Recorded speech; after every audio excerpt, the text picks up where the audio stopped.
This morning, I will teach you how to make a summary of your thesis. But before that, for those who are new to this channel, I want you to subscribe and then hit the notification bell so that if I have new videos relating to writing research in education, writing research in business, you will always be updated.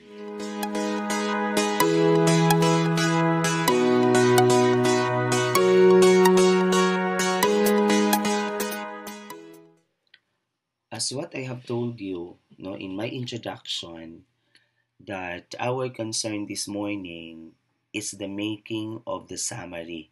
So summary is part of your chapter 5 and this is your first side heading.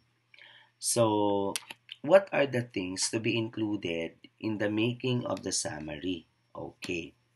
So of course, as what I have told you, this is part of your chapter 5. Okay, and then the title of chapter 5 is uh, Summary, Findings, Conclusions, and Recommendations. Okay, so you should have to provide S, no? Findings, conclusions, and recommendations in plural form. So we have to change the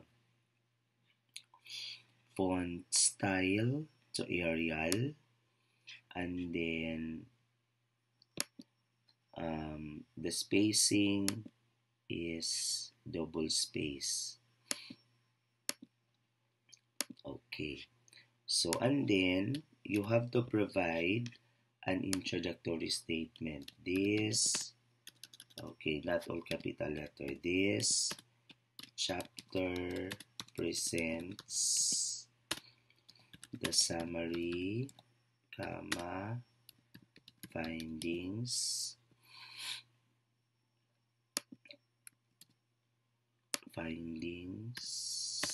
conclusions,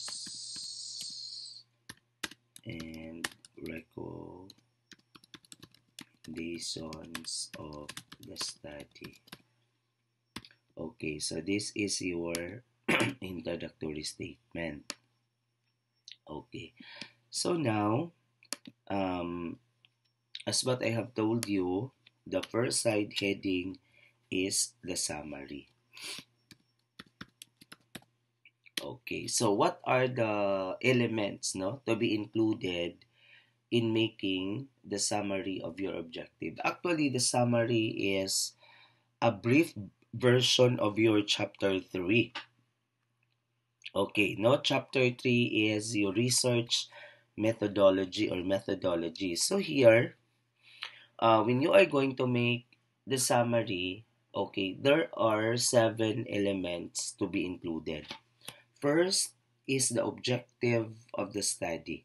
No? So, what is the objective of the study? So, the objective of the study, this can be traced o- as part of your statement of the problem, because when you are going to state your statement of the problem, meron siya doong introductory statement that this study aims to, no, okay, so this study aims to determine the relationship between parenting style and academic performance. So that will serve as your objective.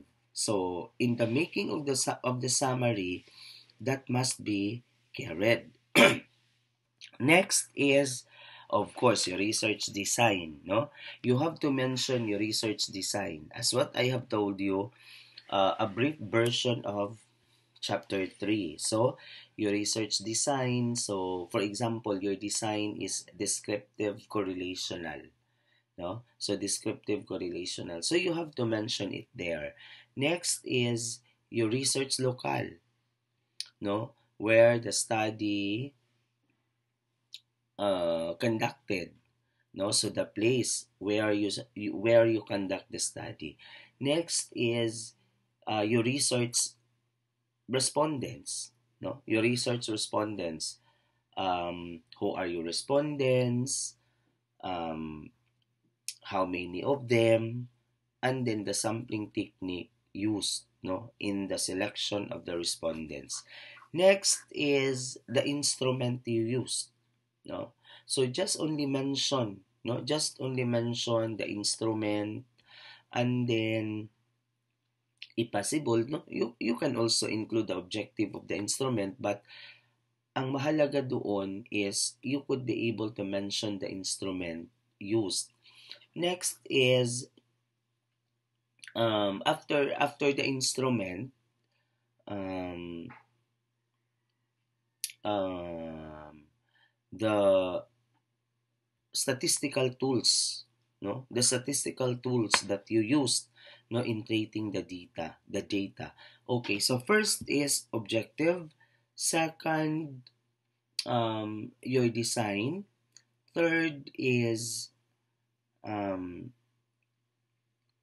local, fourth respondents, fifth instrument, and then after instrument, and then you have the statistical tools, no. So those are the elements that you have to mention when you are going to make a summary. Okay, so for example, no, for example, this study investigated the relationship between the parenting style, or we have to use, no, the title that we used ever since we are making videos, between customer preferences and satisfaction among tea among tea shops in Butuan City. So we already mentioned the objective. Okay. So descriptive,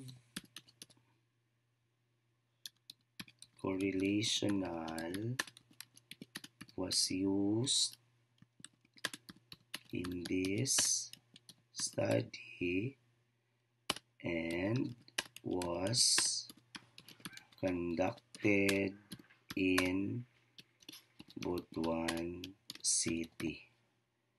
Okay, so we have here now the research design and the research local. There were 100 tea tea shop owners. No, there were 100 tea shop owners served as respondents of the study, and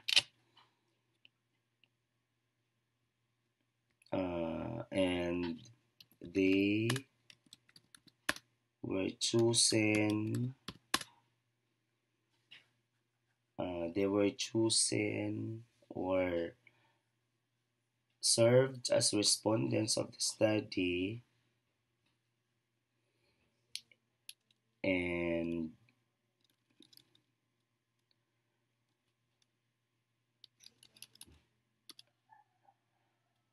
okay, so for example, we choose them involve purposive sampling, no. So there were 100 tea shop owners served as respondents of the study, uh,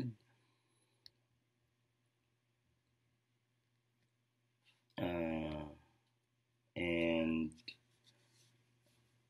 purposive sampling technique was used in the selection of the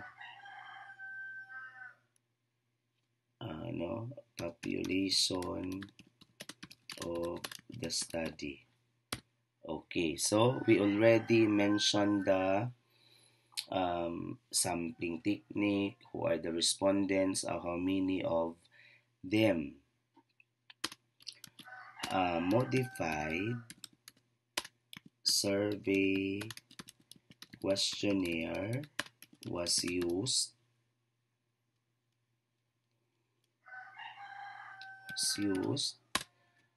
um, in the collection of data.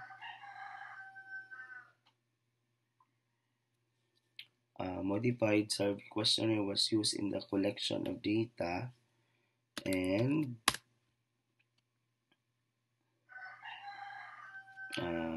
frequency and percentage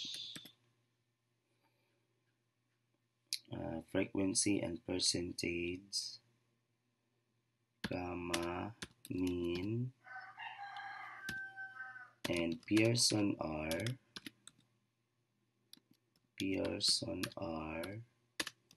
were used, or let me say, collection of the data. Collection of the data, period.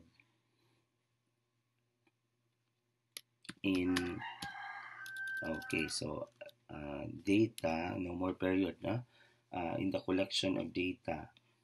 In the collection of data, period. Okay.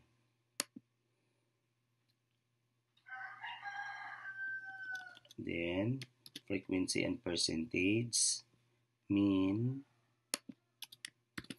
and Pearson-R were used in analyzing the results of the study. Okay. No, so here we already mentioned all the elements that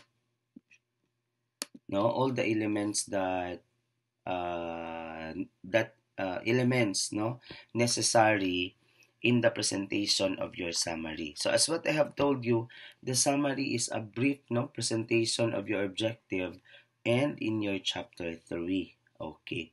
So of course here you have to use past tense form of the verb. So this is how simple, without using the AI, we could be able to present properly our summary, So all you have to do is mention, what I stipulated a while ago, the objective of the study, and of course, the brief discussion or the brief version of your chapter 3. So I hope that you learned something this morning, and in the making of your summary, please take a look of this on this video so that you will be guided. So thank you so much for watching, students. God bless everyone and stay safe.